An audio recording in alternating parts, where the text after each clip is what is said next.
Bonjour et bienvenue à cette première vidéo de formation sur le logiciel de statistique R. Donc, l'idée de ces vidéos est de suivre le livre HTML qui vous est présenté sur Moodle. Chaque vidéo va correspondre à un chapitre de ce livre et va avoir pour but de le compléter et de le faire vivre. Donc, je considère ici que vous avez déjà installé R ainsi que RStudio et que vous ouvrez RStudio pour la première fois. Première question que vous pouvez vous poser, c'est pourquoi utiliser RStudio plutôt que R? Bien, RStudio est une interface graphique qui vous permet beaucoup plus de confort, beaucoup plus de flexibilité. Vous verrez qu'on va utiliser les différents panneaux que vous voyez tout au cours de l'apprentissage du logiciel. En fait, pour le dire plus clairement, si vous ouvrez R uniquement, vous allez avoir ce que vous avez ici en bas à gauche, ce qu'on appelle l'invite de commande ou la console. Et on va commencer l'apprentissage avec ce panneau, mais vous verrez qu'au cours des différentes vidéos, nous verrons les différents panneaux et leur utilité. Ok, donc cette invite de commande, elle sert à quoi? Eh bien, elle sert à effectuer des calculs, effectuer des opérations. Et on peut commencer par des opérations très simples, comme des opérations arithmétiques de base. Par exemple, une addition simple. J'appuie sur Enter et j'obtiens le résultat de mon opération. Vous pouvez faire évidemment des multiplications, des soustractions. L'exposant se fait soit avec l'accent circonflexe, soit avec une double étoile. Et ce que je vais faire pour éviter que ma console devienne illisible, c'est que je vais de temps en temps la nettoyer. Je l'ai fait grâce à un raccourci. Vous devez tout simplement appuyer en même temps sur la touche CTRL et la touche L. Vous avez aussi des fonctions arithmétiques de base. Vous avez la fonction exponentielle. Vous avez le logarithme népérien. Vous avez la racine carrée. Alors évidemment, on va vouloir être un petit peu plus sophistiqué. Ce qu'on va vouloir faire au fur et à mesure du cours, c'est stocker dans des objets des valeurs et puis après jouer avec ces différents objets pour faire des opérations de plus en plus compliquées. Donc pour commencer, ce qu'on a besoin, c'est de réaliser ce qu'on appelle une assignation. Une assignation, c'est quoi? C'est assigner une valeur à un objet. On a deux façons de le faire en R. Donc ici, je vais appeler un objet A et je vais lui stocker la valeur 5. Et donc, je l'ai fait comment? Je l'ai fait grâce à la flèche. La flèche pointe depuis la valeur que vous voulez donner à l'objet vers le nom que vous voulez donner à cet objet. Une autre façon de réaliser ceci, c'est simplement avec le égal, avec le signe égal. Donc, je vais créer un nouvel objet que j'appelle B et auquel j'attribue la valeur 4.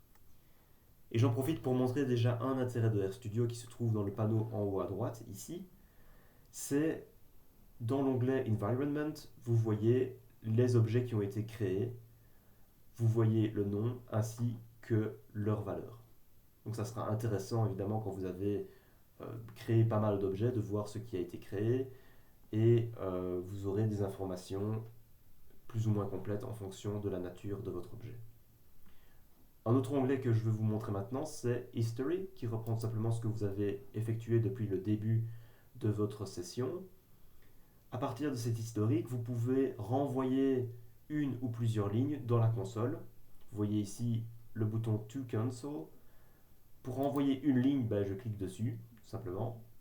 Je peux l'envoyer vers la console et ensuite l'exécuter. Je peux sélectionner plusieurs lignes, soit en appuyant sur Control, si ce sont des lignes qui ne sont pas consécutives. Encore une fois, je vais les envoyer vers la console et puis les exécuter. Soit, si ce sont des lignes consécutives, vous pouvez directement appuyer sur Maj et puis cliquer sur... ici, j'ai commencé par le bas, je vais aller vers le haut. Et même principe pour envoyer vers la console. Encore une fois, CTRL L pour nettoyer. Et je vais revenir ici dans l'environnement pour voir les différents objets qui vont être créés au fur et à mesure. Ok, ce que vous savez faire maintenant, c'est créer des objets, mais évidemment, vous pouvez manipuler ces objets pour en créer de nouveaux. Donc, je vais ici créer un objet, une variable que je vais appeler C, et je vais le définir tout simplement comme A plus B. Et donc, évidemment, ce qui se passe, c'est que cet objet est créé, et il est créé sur base de la valeur actuelle de A et de B. J'insiste sur le fait qu'il s'agit de la valeur actuelle. Ce que je veux dire par là, c'est que si je redéfinis B par la suite, maintenant je vais donner la valeur 1 à mon objet B. Vous voyez évidemment que l'objet B est modifié. Il prend désormais la valeur 1. Par contre, l'objet C, lui, n'a pas changé. C a été défini un jour comme A plus B, mais ce jour-là, B valait 4. Donc le fait qu'il vale désormais 1 ne va pas réévaluer la valeur de C. C'est quelque chose qui est important à mentionner puisque ce n'est pas le cas dans d'autres logiciels. Une chose qui peut être importante à souligner, c'est que vous pouvez vous poser la question, qu'est-ce qui se passe si j'offre à R une commande qui est incomplète? Eh bien, il va vous inviter à la compléter. Donc, vous voyez ceci grâce au plus. Si je complète maintenant mon opération, il va l'effectuer comme si je l'avais effectué sur une ligne. Il va donc faire 2 fois 3 qui me donne bien 6. Alors évidemment, en pratique, qu'est-ce qui va se passer? C'est que vous aurez des opérations qui sont particulièrement longues et il est possible que, par exemple, vous oubliez de fermer une parenthèse. Et donc, évidemment, R va s'attendre à ce que vous complétiez votre commande. Vous allez avoir un plus, mais vous ne savez absolument pas d'où il vient. Et donc, vous pourriez simplement vouloir échapper de cette situation pour pouvoir explorer par la suite d'où vient le problème. Comment échapper de cette situation? Comment revenir en arrière? Et bien, tout simplement grâce à la touche Escape. Donc, en appuyant sur Escape, ce qui s'est passé, c'est qu'il a tout simplement ignoré ce que je lui ai demandé de faire. Et à partir de ce moment-là, vous pouvez explorer d'où vient le problème. Alors, on a vu comment créer des objets de type numérique. On a vu comment interagir avec ces objets de type numérique à travers des fonctionnalités de base. Vous avez d'autres types d'objets. On va en voir ici un nouveau, c'est l'objet de type caractère. Ici, je vais appeler mon objet nom, parce qu'il va s'agir d'un prénom, et ça va être simplement le prénom Benjamin. Donc c'est une chaîne de caractères, et pour faire comprendre à R qu'il s'agit d'une chaîne de caractères, je vais indiquer des guillemets à la fin et au début de ma chaîne de caractères. Vous voyez que un objet a été créé, et encore une fois, vous voyez sa valeur dans l'environnement. Plusieurs choses à dire à ce sujet. La première, c'est la question, qu'est-ce qui se passe si j'oublie de mettre les guillemets? Eh bien, on peut essayer. Et vous voyez qu'il y a une erreur. Alors, ça me permet de vous montrer à quoi ressemble une erreur en R. Donc, l'erreur est assez explicite ici. Elle vous dit que l'objet qui s'appelle Benjamin est introuvable. Donc, ça nous explique ce qui s'est passé en fait. Ce qui s'est passé, c'est que R croit qu'il y a un objet qui s'appelle Benjamin. Et puisque aucun objet ne s'appelle Benjamin, il vous envoie une erreur. Et lorsqu'une erreur apparaît en R, l'opération ne peut pas être effectuée. On verra par la suite qu'il peut également y avoir des avertissements. Dans le cas d'un avertissement, l'opération est effectuée, mais l'avertissement est là pour vous signaler que peut-être ce n'est pas ce que vous vouliez faire. Donc je répète, par souci de clarté, lorsque vous avez une erreur, l'action n'est pas effectuée. Lorsque vous avez un avertissement, l'action est effectuée, mais R veut souligner que peut-être que quelque chose n'était pas ce que vous souhaitiez. Alors, deuxième chose que je voulais dire, c'est vous pouvez tout à fait utiliser les guillemets simples. Vous devez juste bien utiliser les mêmes guillemets de part et d'autre. Et comme vous l'avez vu, au moment où j'ai mis les guillemets, en fait, il a déjà créé le deuxième. Donc, j'appuie une fois sur la touche guillemets, il crée directement le deuxième. Ça marche aussi évidemment avec les guillemets doubles et ça marchera aussi avec les parenthèses. Donc, c'est ce qu'on appelle l'autocomplétion. Et donc vous voyez que directement, quand vous ouvrez la parenthèse, il va naturellement la fermer par la même occasion. Ok. Alors, évidemment, pour encore appuyer sur le clou, si j'avais créé un objet que j'avais appelé Benjamin, imaginons qu'il s'agit d'une note d'un étudiant, peut-être qu'il avait 10 sur 20 à son test.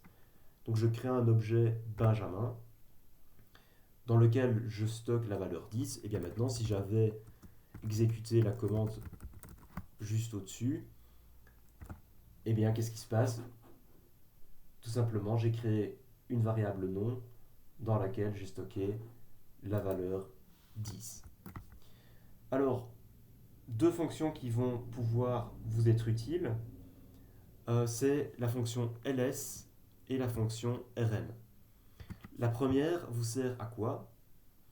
Donc la fonction ls, que j'appelle en ouvrant et fermant les parenthèses, il y a besoin de rien mettre ici, mais les parenthèses sont nécessaires.